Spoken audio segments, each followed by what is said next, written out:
उन रविंद्र जी बताइए इस समय क्या व्यू रख रहे हैं मार्केट पर। कच्चा तेल वापस 80 के नीचे आया है, एफआईएस की भी बाइंग शुरू हुई है, अर्निंग सीजन भी ठीक ठाक रहा है, आपका क्या व्यू है अब? या अनुज, गुड आफ्टरनून। एक तरफ मिड कैप स्टॉक्स के अंदर काफी अच्छी तरह से तेजी देख रहे हैं।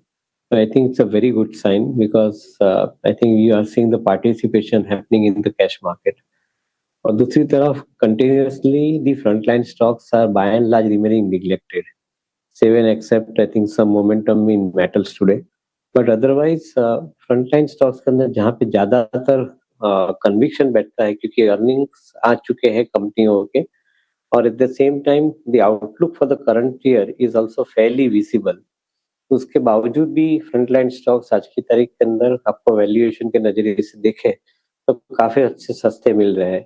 तो मैं ऐसा समझता हूँ कि I think when the market is neglecting the value, it is the best time to look at I think some of the good quality stocks into the for the portfolio. हम समझते हैं कि आई थिंक 15 से 20% का upside in some of the Nifty stocks is distinctly possible in next 9 to 12 months time, and that's where I think your eyes and focus should be। so इस हिसाब से हम हमारी स्ट्रेटेजी इम्प्लीमेंट कर रहे हैं। ओके देवेंद्र जी, गुड आफ्टरनून। अगर ये इन सारे निफ्टी स्टॉक्स को थोड़ा स्पेसेस में अगर कन्वर्ट कर लें और उसमें भी मैं अगर पूछूं आपसे ऑटो स्पेस के बारे में, तो यहाँ पर क्या व्यू बन रहा है आपका? जिस तरीके से मूव्स मिले हैं, नंबर्स भी अच्छे ही रहे हैं और जुलाई के बिक्री आंकड़े भी काफ़ी अच्छे नज़र आए हैं, यहाँ पर क्या view? Overall very convinced about the entire auto story continuously because of जो इस हिसाब से डिस्क्रिशनरी स्पेंडिंग बढ़ते जा रहे हैं। एट द सेम टाइम जो डिमांड फॉर इलेक्ट्रिक व्हीकल्स जिसकी हम उम्मीद कर रहे थे, it is now materialising into the reality. तो हम समझते हैं कि overall environment auto and auto ancillary के लिए काफी अच्छा बन रहा है। If around 15% kind of a growth in the current financial year is expected from some of the auto companies, I think it is distinctly possible. And that is where probably the opportunities are around even in some of the mid-cap auto ancillary companies. So yes, I think we like the auto ancillary space and selective companies therein.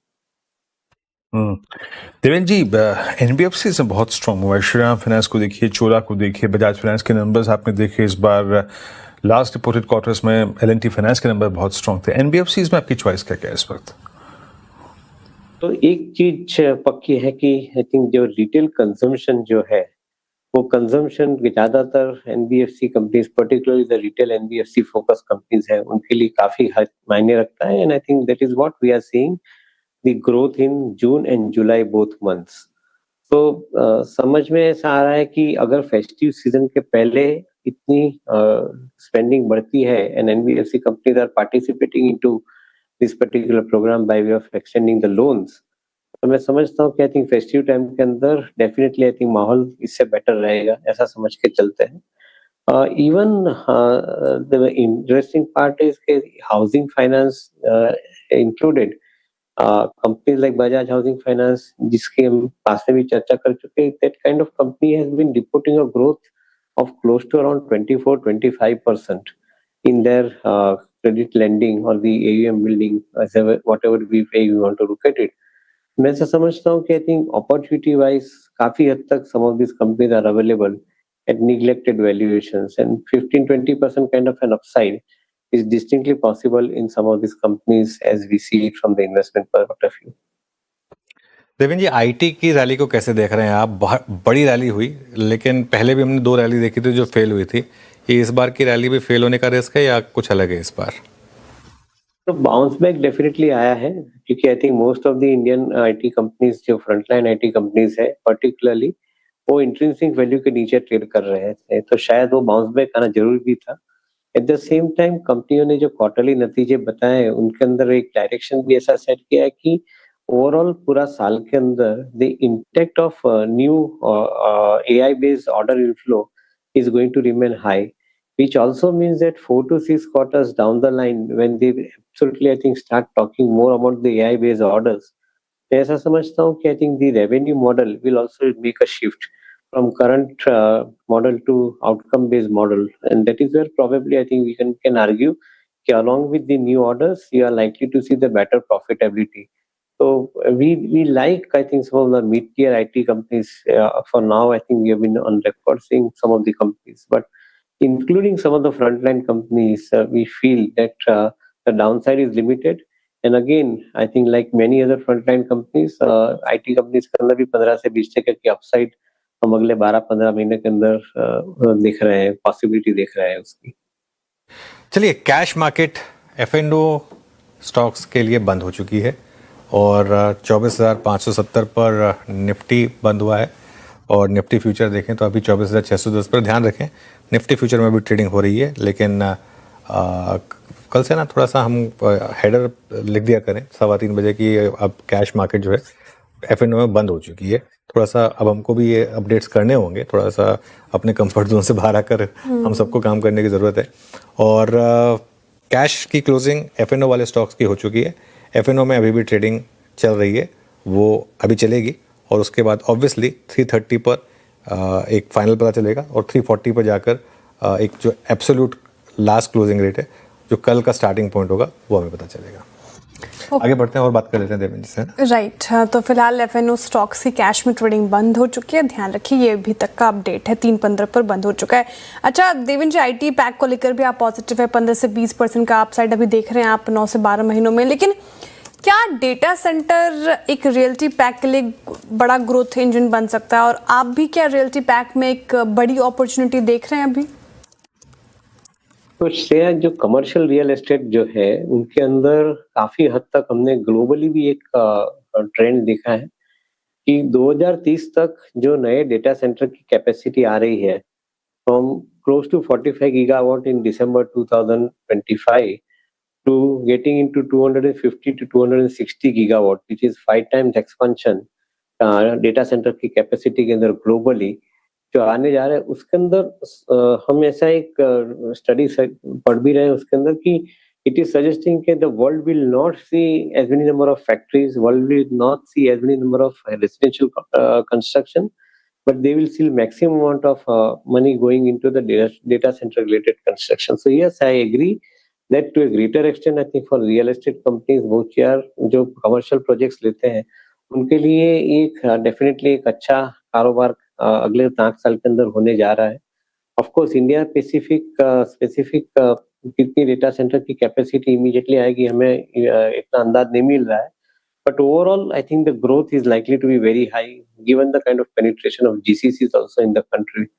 So overall I think we believe कि opportunity काफी बड़ी होनी चाहिए, but not done any calculation per se for the real estate companies as to how much they will get out of it. So maybe we are looking more towards I think the other ecosystem players within the data center कि जहाँ पे हमें थोड़ी confidence ज्यादा है as of now. अच्छा देवेंद्र जी, metals में एक बार फिर से मूव शुरू हुआ है ना? तो मेटल्स को आप कैसे रीड कर रहे हैं? I mean versus June versus May, इसकी प्लेसमेंट थोड़ी सी अगर आप देखें एग्रेसिव से अगर आप देखें तो एटलीस्ट बहुत ही ज़्यादा ओवरबॉट ट्रेजेक्ट्री, सब थोड़ा सा इंडिकेटर कूल ऑफ हो गए हैं। स्टॉक्स ओवरबॉट ट्रेजेक्ट्री से अगर आप देखें एक रीजनेबल ट्रेजेक्ट्री में आ गए हैं, बट क्या फंडामेंटली अग्रीमेंट है हमारे पास कि एक बार फिर री एंटर होकर मेटल्स की तेजी को खेला जाए? Demand scenario Virendra absolutely convincing है।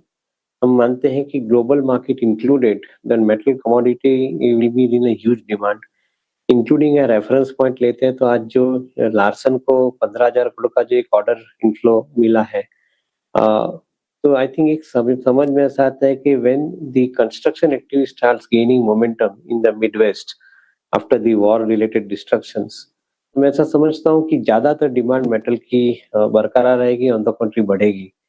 इंडिया स्पेसिफिक एक्शन देखे तो भी मेटल की डिमांड बढ़ रही है because of the larger thrust on the infrastructure and including the discretionary spending. So newer amount of facilities are getting created, newer amount of products are coming into play. So metal demand is going to remain absolutely strong.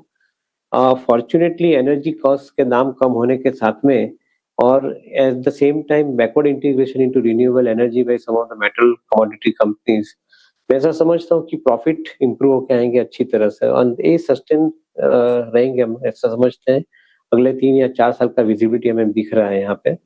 So yes, I think the trend will remain very strong. At the same time, थोड़े बहुत volatile situation में से पसार होना पड़ेगा because global uncertainty है। But overall, directional call, I think metal commodity looks really convincing from the investment point of view as well.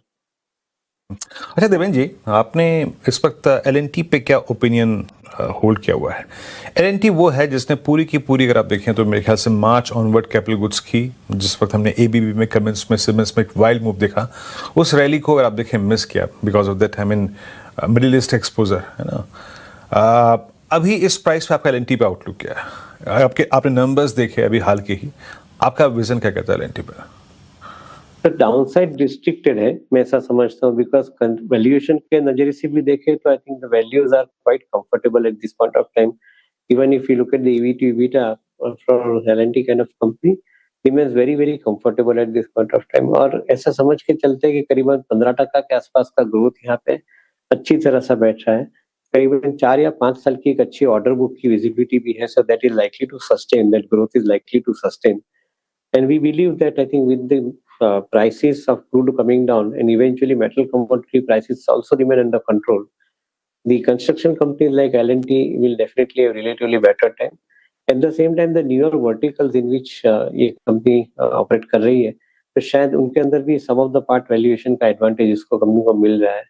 So structurally, we remain very confident with a target upside of around 15 to 20% over 12 to 18 months time in this company. Okay Devendra ji, बहुत बहुत शुक्रिया आज हमारे साथ जुड़ने के लिए और समय देने के लिए अपना.